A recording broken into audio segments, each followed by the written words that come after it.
No dia 18 de junho, 5 pessoas embarcaram em um submarino com a intenção de visitar o navio Titanic, que se encontra afundado a 4.000 metros de profundidade. Era o início da primeira viagem do submarino em 2023. A viagem é feita pela OceanGate, empresa de turismo marítimo, que cobra $250 mil de cada passageiro para esse tipo de passeio. Para chegar até o local do Titanic, uma grande embarcação saiu de Newfoundland, com um submarino em cima dela. Como esse submarino não é automático, como um de grande porte, ele precisa ser carregado até o local onde ficam os destroços, para aí sim fazer o mergulho. Esse trajeto, então, teria durado 643 km. E é sobre a viagem deste submarino que iremos falar no vídeo de hoje. E aí pessoal, beleza? Meu nome é Bruno Fabio, esse daqui é o Planeta Novo e se você ainda não é inscrito no canal, vai se inscrever agora e deixar o seu like para ajudar a gente. No vídeo de hoje a gente vai falar de uma viagem de um submarino da OceanGate que foi feita agora com a intenção de visitar o navio do Titanic, né, que está afundado, e ele está afundado numa profundidade de 4.000 metros de profundidade. Nossa. A gente vai entender um pouco mais sobre o que significa cada tipo de profundidade para entender o tamanho desse número, certo? Então hoje eu tô com o Digo Black por trás das câmeras, eu quero saber qual que vai ser a meta de likes pro vídeo de hoje e pra gente começar de vez a contar essa história. A meta de like hoje eu quero 14.014. 14.014 likes. E então a gente vai só recapitular aqui. Dia 16 eles saem lá da costa, no Canadá, certo? Entram numa grande embarcação, num grande navio que estava levando um submarino. Essa grande embarcação viaja por mais de 600 km e aí no dia 17, vulgo sábado, né? Sábado passado agora, eles estavam prontos para poder fazer então a descida. E no dia 18, oficialmente, eles começaram então a descida. Então às 8 horas da manhã eles começaram a descer e tinha um trajeto ali programado de 2 horas de descida, certo? Mas depois de 1 hora e 45 minutos, ou seja, faltando 15 minutos ali para eles atingirem onde eles queriam atingir, eles perderam a comunicação com essa embarcação que era um auxílio para eles. Ou seja, esse submarino ele não tinha nenhum tipo de contato ou comunicação de outra maneira. A partir do momento que ele já não tinha mais essa comunicação com essa embarcação, ele estava totalmente perdido por ali, porque não tinha radar, não tinha GPS, não tinha basicamente nada para poder saber onde estava. Porque a partir dos 30 metros de profundidade dentro do oceano, a gente tem uma escuridão onde não tem humanamente como a gente enxergar qualquer coisa. Tanto é que normalmente quando é feito qualquer busca nesses locais de estudo mesmo, né, eles levam uma espécie de refletor, tipo esses refletor de campo de futebol, sabe? Que é aquele gigantesco e tal. Bota um refletor gigantesco desse à frente ali, né, da máquina que tá indo o robozinho, e mesmo assim ele só consegue enxergar uns 2 metros pra frente, no máximo 3 metros. Ui, isso é muito então é doideira. isso. Teve um cara, inclusive, que ele participou de um desses passeios da OceanGate, que contou que quando ele esteve lá, eles ficaram 4 horas de frente pro Titanic. O Titanic tava tipo 60 metros deles, tá ligado? E eles não viam. E eles ficaram 4 horas, tipo assim, caçando o Titanic e não sabia se estava a 1 km de distância, 10 km, ou não sabia. Caramba, mano. Tipo, eles estavam no local, mas eles não conseguiam ver o... Então, tipo assim, pra vocês terem uma ideia do quão complicado é andar por lá. Outra coisa que eu vi bem interessante também sobre o assunto foi o Sérgio Sacani, né, do Space Today, que falou que o fundo do mar não é liso, né? Obviamente não ia ser liso, completamente liso e reto, né? Como a gente vê no Bob Esponja. Obviamente, não ia ser daquele jeito. Mas é um local onde tem montanhas, por exemplo. Então você tem montanhas no fundo do mar e do nada você pode bater em uma. Igual um avião de noite não vê nada e se ele estiver muito baixo, ele bate de frente com uma montanha sem perceber que tem uma montanha à frente. Aqui acontece a mesma coisa. É tão escuro que você não vê nada e você pode bater. E com isso você pode implodir, então, o submarino, né? Ou seja, a partir do momento que eles estão sem comunicação, eles estão no meio desse local aqui, que o terreno eles não sabem direito qual que eles não sabem pra onde tem que ir e que eles não enxergam pra onde estão indo. E um detalhe até que é curioso de falar é que esses submarinos, os maiores que a gente tava falando, eles têm sonar, que é essa varredura que tem embaixo no oceano, pra tu ver se tem montanhas, se tem parede e tudo mais. Como ele é bem pequenininho, não tinha nada, mano. Meu Deus, como é que os caras são malucos de ir até lá, mano? Então, a gente vai explicar daqui a pouquinho como cada parte da tecnologia dele contribuiu pra esse sumiço dele também, né? Então a procura começou a ser feita já naquele momento, onde a embarcação perdeu contato com o submarino, porque a embarcação falou com a guarda costeira dos Estados Unidos, e a guarda costeira começou a procurar então um submarino de pesquisa canadense. Era essa a primeira notícia. Logo em seguida foi confirmado então que era um submarino da OceanGate. Bom, vamos falar agora quem são os passageiros e contar um pouquinho mais sobre eles. O primeiro que a gente vai falar aqui é o Shahzada Dawood, que é um empresário paquistanês de 48 anos, que é vice-presidente da Engro Corporation, que é responsável por fabricar aí fertilizantes, alimentos e energia. Ou seja, o cara está envolvido em vários mercados diferentes. Ele também é vice-presidente da Dawood Hercules, se você perceber é o próprio sobrenome dele, né? Que faz aí produtos químicos e que também se envolve ali no mercado multibilionário. Junto dele no submarino, a gente tem o Suleiman Dawood, que é o filho dele de 19 anos. A família Daoud é uma das mais ricas do Paquistão, mas a família tem uma vida realmente ativa lá na Inglaterra, ou seja, eles não moram no Paquistão. Outra pessoa que estava lá que também tinha bastante dinheiro era o Hamish Harding, um bilionário, empresário e explorador britânico de 58 anos, que é presidente da empresa de jatos particulares Action Aviation. Ou seja, o cara tinha uma empresa de jatos particulares desde 2004. O cara já tem uma grana aí faz um bom tempo. Ele é formado em Ciências Naturais e Engenharia Química pela Universidade de Cambridge. Ele sempre levou uma vida radical. E, gente, essa não foi a primeira vez que ele fez uma loucura. Ele sempre teve uma vida fora do comum, né? Ano passado, por exemplo, ele viajou com a Blue Origin, do Jeff Bezos, para poder visitar o espaço. Ele fez uma viagem pro espaço.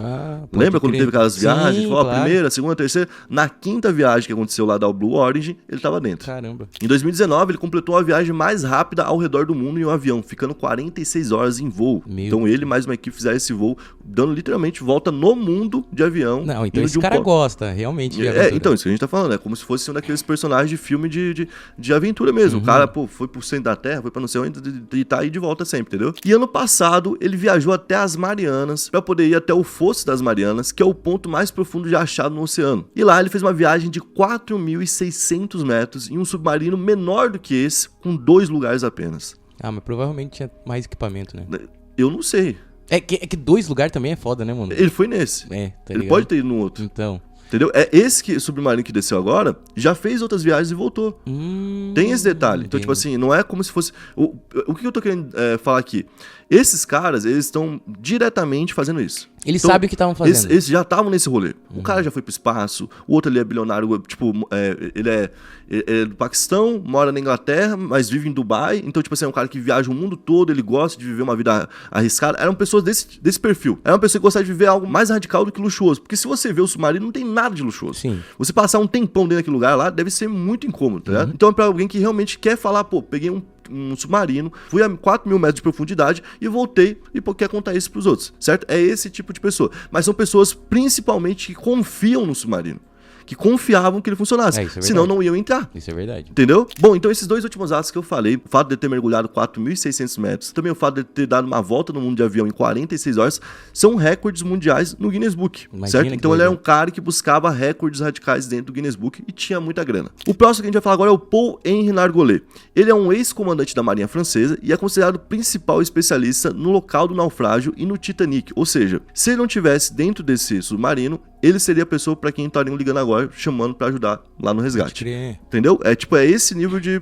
Então, tipo assim, é o que eu tô falando. Pessoas que normalmente deveriam ter um pouco mais de cuidado. Pode crer. Entendeu? Ao fazer esse tipo de viagem. Talvez tiveram um pouco mais de confiança naquilo do que poderiam ter. Outro detalhe importante é que ele é um ex-comandante da Marinha Francesa. E a Marinha Francesa é a mais preparada para lidar com submarinos no mundo todo. Caramba. Então, quando tem um acidente com um submarino lá no Japão, ele chama a Marinha Francesa para poder ajudar. Então, é mais um ponto forte dentro das características de quem tá lá dentro do submarino. E ele também fez parte da primeira expedição para recuperar objetos do Titanic, em 87. E ele já recuperou mais de 5.000 objetos lá de dentro. Ele também é um mergulhador experiente e piloto de submarino. E por fim, um que a gente não sabia ainda quando a gente falou desse assunto pela primeira vez, é o Stockton Rush. Ele é presidente de OceanGate, ele também é uma pessoa de destaque. Ele se tornou o piloto de transporte a jato mais jovem do mundo quando obteve ali uma classificação, quando teve uma autorização para poder pilotar aviões a jato, né? Isso lá em 1981, quando ele tinha 19 anos. Caramba, mano. E ele também escreveu dezenas de artigos sobre submarinos, inclusive tem coisa dele pra sair por aí.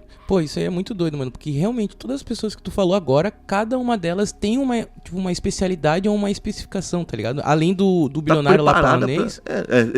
Ele mesmo trabalhando com química, com cereal e tudo mais, até pode ser algo curioso pra ele ir lá embaixo e ver o que tem lá embaixo que ele possa usar na empresa dele, digamos assim. E assim, cara, a empresa teve vários alertas de segurança. Em 2018, 3 anos antes da empresa começar essas expedições, que ela começou em 2021, o então diretor de operações marítimas, o David Lockridge, fez um relatório apontando que o submarino precisava ser testado mais vezes. Ou seja, um cara de dentro da empresa estava fazendo um relatório falando, não dá para usar esse submarino ainda. E a gente tem que destacar um negócio nessa observação dele. Ele dizia que a vida dos passageiros poderia entrar em risco quando o submarino atingisse profundidades extremas, que é o caso atual. O que a empresa deveria fazer? Deveria ouvir o cara que tá dentro da empresa falando, pô, a gente tá com problemas aqui, se a gente fizer, pode ser que dê um dos maiores acidentes da história. Para pensar, essa empresa, ela vivia de turismo com esses submarinos. Sim. qual que vai ser o turismo que essa empresa vai fazer? Acabou, né?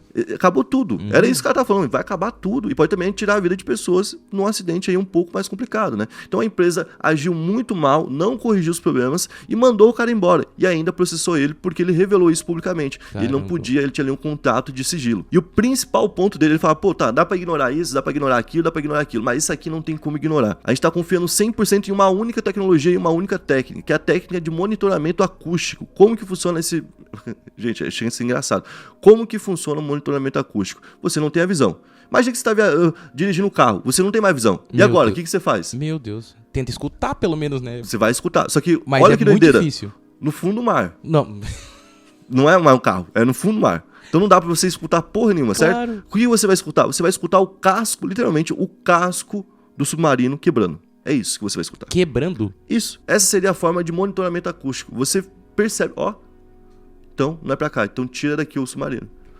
É isso. Meu Deus, mano, não. Você é isso, maluco, cara. É um casco que ele tem 12 centímetros, certo? É um casco grosso, obviamente. Mas mesmo assim, é um perigo absoluto. O cara falou, cara, você percebe que você tá errado quando você já tá perto de uma implosão, que é o que pode ter acontecido lá. Meu então, Deus. tipo assim, nesse momento onde tá todo mundo buscando o submarino já pode ter implodido, já pode ter quebrado, no caso, hein? As pessoas já podem ter perdido a vida lá no domingo mesmo, entendeu? Quando perdeu a comunicação. Outra coisa que ele falou é sobre um certificado que a empresa tinha, que era inferior. Esse certificado só permitia que o submarino atingisse ali 1.300 metros. E ele tava indo pra uma profundidade de 4.000 metros. Ah, não, mano. Então, quando passou dos 1.300 ali, já deve ter implodido. Como a gente falou, no ano de 21, no ano de 22, a gente teve ali passeios feitos e a gente não teve problema. Sim. Ou a gente teve problema... E não foi divulgado. Uhum. Não sei. Mas a gente não teve problema. Olha, provavelmente deve ser porque como eles demitiram o cara lá, porque o cara tinha assinado um sigilo, pode ser que os outros não vieram. Mas é isso que eu falo. Esse tipo de local, cara, é um local onde tem gente séria. Pode crer. O cara ali, ele sabia que ia ser processado. Provavelmente deve ter perdido dinheiro, cara. Sim. Deve ter perdido dinheiro. Ele teve que fazer um acordo com a empresa e tudo mais, o David. Então, tipo assim, ele sabia que ia ser processado, mas ele foi lá e falou, cara. Porque ele falou assim, pô, vai morrer gente, então eu prefiro perder dinheiro aqui, não tem problema. É mais perigoso. Eu perco dinheiro e não vai morrer gente. Porque esses caras têm um comprometimento científico com o outro lado. Quem não tem...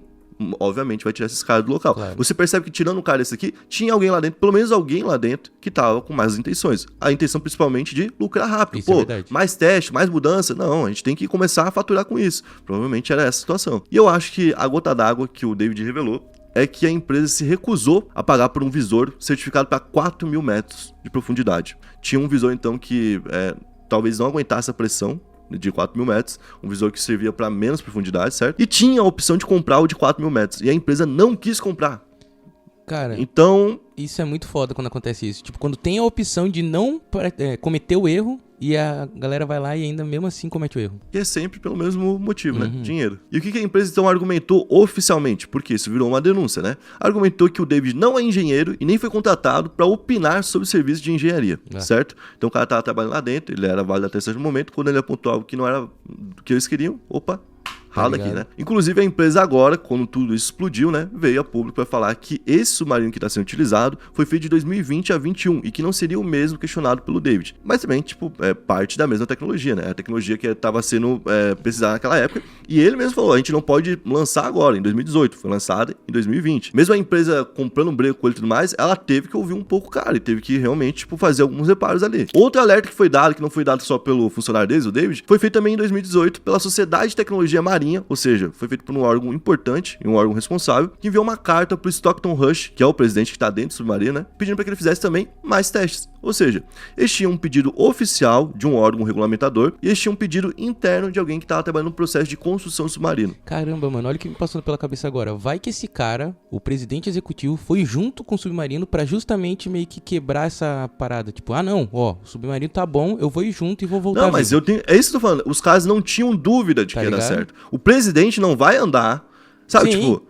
É tipo isso, o presidente não vai andar no submarino que vai dar errado. É. E assim, além de tudo, eles ainda tinham vários tipos de tecnologia não adequada. Como, por exemplo, eles tinham ali um controle de videogame que era utilizado como guia, né? Como literalmente o controle ou o volante de dentro ali do submarino. Mas isso aí é doido, né? Porque a gente falou sobre isso aqui, a gente riu e tudo mais. E eu vi o Sérgio Sacani falando que isso é comum. Isso é comum, inclusive, dentro da Marinha. Sério? Tem vídeo da Marinha mostrando isso. Meu Deus. Tem a Petrobras tem um monte de vídeo do tipo, eu fui lá assistir e tal, que fala sobre os robôs que são usados por controle remoto. Tem uns robôs que são usados por controle remoto, o cara fica na terra e o robô vai, tá ligado? E aí o robô vai até 2.500 metros, que é um problema desse caso aqui. Esse robô poderia salvar ele se eles não tivessem a 4.000 metros. Entendeu? Porque daí o robô poderia ir até lá e trazer eles de volta pra cima, porque também é um submarino leve. E você encontra eles o fato do submarino ser pequeno, porque tem pouco oxigênio. Mas eles têm a favor que o submarino é leve e seria fácil de trazer de volta para a superfície. Só que esse fato do controle do videogame é normal. Inclusive, ele é uma forma de propagar o seguinte. Pô, o submarino parece complicado, mas é simples. É tão simples que o controle pode ser um controle de videogame. Pode crer. Entendeu? E qualquer um, digamos, pode utilizar. É isso. E assim, o submarino se movia aí a uma velocidade de 3 nós, certo? Por hora, ou 5,5 km por hora. Então não é um veículo rápido, né? É um veículo devagar, igual a gente falou, porque não se sabe direito o que tem pela frente. Ainda mais não tendo um sonar para poder ver. Era ainda tudo mais difícil. E a gente chegou até alguns indícios nos últimos dias de que a tripulação pudesse estar viva, né? Alguns ruídos foram captados pela sonda de um avião canadense, mas agora o Conselho dos Estados Unidos afirmou que não sabia identificar o que era aquele barulho. Até a quarta, então, 8 navios e aeronaves juntos de sondas trabalharam para procurar o submarino, mas na quinta veio uma notícia negativa. Às 7 horas no horário aqui de Brasília, né? Nessa quinta-feira, acabou a previsão sobre o tempo de oxigênio disponível no submarino. Ou seja, pelas contas feitas pela guarda costeira, nesse momento o submarino já não teria mais oxigênio e não teria como a gente ter sobreviventes. Um outro problema, além de não ter o oxigênio, é ter dióxido de carbono em excesso no local, né? Como não teve nenhuma... Eles respiram e vão soltam trocando, de novo, né? Só carbono. E o fato de a gente ter carbono preso dentro do peito faz mais mal do que a gente não ter oxigênio, né? Faz a gente perder a vida tão rápido quando a gente tá sem oxigênio. Muitas vezes é porque a gente segura o carbono dentro, certo? E o carbono ele é literalmente um veneno. E também a gente tá com a falta de oxigênio. A gente aguentaria até um tempinho maior ali sem oxigênio se não fosse o carbono. E aqui, como eles estão o tempo todo ali trocando oxigênio por carbono, então o ar vai se tornando ali algo tóxico também, né? E agora, nesse momento, qualquer chance de sobrevivência deles seria literalmente um milagre, né? Esse foi o vídeo de hoje. Eu espero que vocês tenham entendido mais detalhes sobre quem são as pessoas, sobre quem era a empresa, sobre os erros que a empresa cometeu antes, né, de tudo acontecer, e sobre o resgate que é feito agora e o nível de dificuldade desse resgate. Se você curtiu a forma que a gente abordou o tema, você vai deixar o seu like, se inscrever no canal e comentar pra gente um tema que eu escrever por aqui. Tamo junto, valeu, é nóis.